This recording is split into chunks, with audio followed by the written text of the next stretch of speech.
বাসর ঘরে প্রবেশ করতেই বউয়ের মুখে এমন অনাকাঙ্ক্ষিত কথা শুনে দাঁড়িয়ে পড়ে ভি। যেন বিশ্বাস করতে পারছে না নিজের কানকে। অতিরিক্ত রাগে হাত দুটো মুষ্টিবদ্ধ করে নিল ভির গম্ভীর চাহনি তার সদ্য বিবাহিত স্ত্রীর উপর স্থির। মাথায় গোমটা টানা কুক ভির এমন চাহনি দেখে মাথাটা নুয়ে নিল। ভি গম্ভীর কণ্ঠে জিজ্ঞাসা করে, কি বলছিস এগুলো? ইয়ার কি করছিস? ভির গম্ভীর কণ্ঠস্বর শুনে কুকের বুকটা ধরফরিয়ে ওঠে। তবুও কুক একটা নিঃশ্বাস টেনে নেয় বুকের মাঝে। এরপর ঝরঝরে কণ্ঠে বলে ওঠে, চাই আমার, আমি এই বিয়ে মানি না। এখনই আমাকে এসব থেকে মুক্তি। পুরো কথাটি শেষ হওয়ার আগেই কুকির গালে পড়ে একটা থাপ্পড়, যেটার প্রভাবে সে ছিটকে বিছানায় পড়ে যায়। কুকির চোখ জোড়া তো রক্তিম হয়েই ছিল, এবার সেখান দিয়ে পানির স্রোত বয়ে চলছে। ভি নিজেকে নিয়ন্ত্রণ করতে পারছে না। তার অতিরিক্ত রাগ হচ্ছে এই মুহূর্তে। তুই এসব এখন কেন বলছিস? বিয়ের আগে থামাসনি কেন বিয়েটা? আমি চেষ্টা করেছি, পারিনি। আপনাকে জিত আর আমার আব্বার ভয়ের সামনে আমি অপারগ ছিলাম। কিচ্ছু পারিনি, কিচ্ছু না। কুকির বলা কথাগুলো ভিয়ের বুকে গিয়ে লাগছে, পাগল পাগল লাগছে। অস্থিরতায় নিজের চুলগুলো ছিঁড়ে ফেলতে মন চাইছে। এই সাজানো বাসরটা অসহ্য লাগছে। ভি রেগে গিয়ে বাসর সাজানো ফুলগুলো এক টানে ছিঁড়ে দেয়, যেটা দেখে কুকি আরো ভয় পেয়ে যায়। খোদে পাগল প্রায় ভি হঠাৎ করেই মাটিতে বসে পড়ে। কুকি ভয়াত্মক দৃষ্টিতে তাকিয়ে দেখে, নিজেকে শান্ত করে। কুকি ভয় পাচ্ছে। কুককে ভয় পেতে দেখে ভির বুকেও ব্যথা করে। সে নিজেকে শান্ত করে শান্ত কণ্ঠে জিজ্ঞাসা করে, তুমি তালাক কেন চাইছো? আমি অ্যাডভোকেট হতে চাই। এইভাবে নিজের জীবনটা আমি ধ্বংস করতে পারবো না। আপনার আম্মা আমাকে কখনোই এই প্রাসাদ থেকে বের হতে দেবে না। আমার স্বপ্ন এই চার দেয়ালের বন্দী হয়ে থাকবে। কিন্তু তুমি আমার স্ত্রী, আমিও চাই না তুমি ওই পেশায় নিজেকে জড়াও। কিন্তু আমি চাই সব সময় আপনাদের ইচ্ছাতে কেন চলতে হবে? আমার কি কোনো মতামত থাকতে পারে না? আমি কাঠের পুতুল নই। আমরা কি 90 সালে পড়ে আছি যে আমি ওকালতি করতে পারবো না? সবাই পারলে আমি কেন পারবো না? কারণ আমি চাই না আমার স্ত্রী কিম বাড়ির বউ ওকালতি পড়ুক। কুক এবার বাধাহীন ভাবে কান্না শুরু করে, পাগলের মতো বকবক শুরু করে। সে নিজেও জানে না সে কি বলছে। তার বলা কথাগুলোর গভীরতা কতটুকু। কিন্তু আমি চাই, আমার একটা স্বপ্ন আছে। নিজের স্বপ্নকে এত কাছ থেকে দেখতে পেয়েও আমি ধ্বংস করে দিতে পারবো না। দয়া করুন, আমাকে তালাক দিন। আমার এত বছরের পরিশ্রম আমার কাছ থেকে ছিনিয়ে নেবেন না। আপনি আমার থেকেও হাজার গুণ ভালো মেয়ে পাবেন, কিন্তু আমি আর সুযোগ পাবো না। ভয়ঙ্কর কথা কুকির। ভি আর নিতেই পারছে না। সদ্য বিবাহিত স্ত্রী এমন ভয়ঙ্কর কথা শোনাচ্ছে। ভি দিক দিশা হারাচ্ছে। বিয়ের সম্পর্কটা সম্পর্কে আদৌ কোনো ধারণা আছে এই মেয়ের? যদি বিয়ের সম্পর্কটা না মানবে তবে বিয়ের আগে কেন বলে দেয়নি? কেন সবার সামনে রাজি হয়েছিল? এমনকি ভি নিজেও জিজ্ঞাসা করেছিল কুককে সে বিয়ের জন্য রাজি কিনা। কুকি নিজেই তো রাজি হলো। বিয়ের সম্পর্ক ছিন্ন ভিন্ন হয়ে গেলে, ডিভোর্স হয়ে গেলে এই সমাজ কটু কথা বলে, খারাপ চোখে দেখে। ভি তালুকদার বাড়ির মাতব্বর। তার বাবা মারা যাওয়ার পর ভি দেশের বাহির থেকে পড়াশোনা শেষ করে নিজের দেশের বাড়িতে নিজের জমিদারি সহ সমস্ত ব্যবসা সামলাচ্ছে। তার মা আয়ু বেগম এই বাড়ির বেগম সাহেবা। তাকে সবাই বেগম বলেই ডাকে। এই বংশের পরম্পরা এটাই, ঘরের বধূরা একটা সময় বেগম হবে। গ্রামবাসীর সমস্যা, তাদের নালিশগুলো বেগমের কাছে আসবে। বেগম তখন সালিশ ডাকবে, ভালো মন্দ বিচার বিবেচনা করে দেবে। অনেক বছর ধরে গ্রামের মাতব্বর হয়ে আছেন তালুকদার বাড়ির বেগমরা। এটাই হচ্ছে তালুকদার বংশের পরম্পরা এবং এটাই এই গ্রামে বহু বছর ধরে চলে এসেছে। তবে কুকি চায় না এসব। কুকির বিয়েতে হ্যাঁ বলার পেছনেও একটা রহস্য আছে। সে ইচ্ছা করে কিছু করেনি, পারিবারিক চাপে করেছে সবটা। সব থেকে বড় কথা হচ্ছে কপালে কুককে এখানে টেনে এনেছে। কিছু সময় দুজনে চুপ থাকার পর ভি পুনরায় রাগী কণ্ঠে জিজ্ঞাসা করে, তোর কাছে জিজ্ঞাসা করেছিলাম না চাঁদ, তুই মিথ্যা বলেছিস কারণ কি? কারণ আমার কাছে উপায় ছিল না। আমি নিরুপায় ছিলাম। আমাকে চারদিক দিয়ে বেঁধে ফেলা হয়েছিল।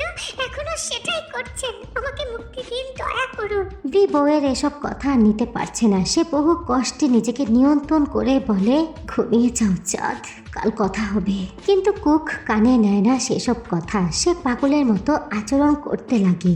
না না না, বলুন, আপনি আমাকে তালাক দিবেন, আপনি আমাকে কালকেই তালাক দিন, আমার কোনো সমস্যা নেই, আমার ওপর দয়া করুন, আমি মুক্তি চাই, আমি এই সংসার চাই না, আমি চাই না কোনো বেগম হতে, আমি মুক্তি চাই, মুক্তি। কুকের পাগলামিতে বীর মাথায় যেন আগুন ধরে গেল। সে বাম হাতের উল্টো পিঠ দিয়ে কুকের গালে থাপ্পড় বসিয়ে দেয়। কুকি পুনরায় ছিটকে গিয়ে বিছানায় পড়ে যায়, তবে থামে না, আবারও বলে, দিন না তালাক, আমার থেকেও 5 গুণ ভালো মেয়ে পাবেন, আমি কেন, আমি কেন? চাঁদ, আর একটা কথা বললে তোর জিভ টেনে ছিঁড়ে ফেলবো আমি, কুত্তার বাচ্চা। তোকে আমি তালাক দেব না, বিয়ে করেছি আমি, বউ তুই আমার। কেন দেবেন না? আপনি তালুকদার বংশের মাথুর, আপনাকে যে কেউ বিয়ে করে নেবে, তাহলে আমি কেন, আমার কেন সব স্বপ্ন বিসর্জন দিতে হবে? কেন কেন কেন? বি পুনরায় হাতটা ওঠাতেই কুক চিৎকার করে বলে, মারুন, মেরে ফেলুন, মারতে মারতে এরকম 4 দেয়ালে বন্দি থাকার চেয়ে মরা ভালো। বি থেমে যায়, হাতটা নামিয়ে ফেলে। আসলে তার মাথা কাজ করছে না। মেয়েটার চিৎকার, অযৌক্তিক কথাবার্তা তাকে রাখতে বাধ্য করছে। অন্য কেউ হলে এতক্ষণ তো মারতে মারতে মেরেই ফেলতো। কুক বলেই তো সব সহ্য করছে। বি থাপ্পড় দিল না, তবে থাবা দিয়ে ধরলো কুকের চুল। কুকের মুখটা তার মুখের দিকে ঘোরাতে বাধ্য করলো। কুকি অনুভব করলো চুলগুলো যেন মাথার খুলি থেকে খুলে আসছে বীর হাতে। এতটাই শক্ত বীর হাতের মুঠো। চুপ, একদম চুপ, আর একটা শব্দ করবি না তুই, জাস্ট চুপ হয়ে যাবি। কুকি তখনও ফোপাচ্ছে, আমি বের হয়ে যাচ্ছি, তো শব্দ করবি না, করলে মেরে পুঁতে ফেলবো। চুপ করে থাকবি, একদম চুপ হয়ে যাবে, বাইরে যেন তোর কণ্ঠ না যায়। চাঁদ। কথাটি শেষ করে কুককে ছুঁড়ে ফেলে বিছানায়। তারপর সে ঘর থেকে বের হয়ে যায়। বিরক্তি ভর করছে তার মাথায়। দোতলার খোলা ছাদটা তার রুমের সামনেই। ভি সেখানে গিয়ে দাঁড়ায়। মাথার উপর খোলা আসমান, পূর্ণিমার বড় চাঁদ দেখা যাচ্ছে। তার আশেপাশে টিমটিম করছে নক্ষত্র। ভি দাদি বলতো পূর্ণিমার চাঁদের সময় বিয়ে হলে নাকি বিবাহিত জীবন সুখের হয়। তাই তো তার আম্মা আয়ু বেগম এই পূর্ণিমার রাতের শুক্রবারেই বিয়েটা ঠিক করেছে। ভির মনে পড়ে কিছুদিন আগের কথা। কুকের বিয়ের তারিখ ফিক্সড হওয়ার পরেই কুকের বাবা ভিদেরকে সপরিবারে দাওয়াত করে। সেদিন বিকালেই ছাদে দাঁড়িয়ে ভি সরাসরি কুককে জিজ্ঞাসা করে, তুমি কি বিয়েতে রাজি চাঁদ, নাকি চাচার পেশারে এসব করছো? কুকের চোখ তখন নিচের দিকে ছিল। কাচুমাচু হয়ে দাঁড়িয়ে সে বিয়ের দিকে চোখ তুলে না তাকিয়ে বলেছিল, আমি নিজের ইচ্ছায় বিয়েতে রাজি। চোখ উঠিয়ে কথা বলো, তাকাও আমার চোখের দিকে, চোখে তাকিয়ে বলো। কুক তাকায় ভির চোখের দিকে, বলে, আমি রাজি। ভি তখন আশ্বস্ত হয়, কুক রাজি, তাহলে এই বিয়েতে তারও কোনো আপত্তি নেই। সেদিনকের সেই কুকি আর আজকের কুকির মাঝে ভি তফাৎ খুঁজে পাচ্ছে, আকাশ পাতাল তফাৎ। একটা মানুষ যদি রাজি না থাকে তাহলে সরাসরি কেন বলল না? আসলে বিয়ের আগে তাদের মাত্র পারিবারিকভাবে 2টা বার দেখা হয়েছে। ভি কোনো সুযোগ পায়নি কুকের সাথে দেখা করার, কথা বলার। ভি দীর্ঘশ্বাস ফেলে, ঠোঁটে জ্বলন্ত সিগারেট নিয়ে সমানে টানতে থাকে। ঠিক সেই সময় কাঁধে কোনো স্পর্শ অনুভব করতে ঘাড় ঘুরিয়ে পেছনে তাকায়, দেখতে পায় নেন্সি দাঁড়িয়ে আছে। ভি ভুরু কুচকে বলে, হোয়াট? আসল রাতে বউ রেখে এখানে কি করছো ভি? ভি বিরক্ত হয়ে বলে, এটা আমার বাড়ি, যেখানে খুশি সেখানে থাকবো, তোর কোনো সমস্যা আছে?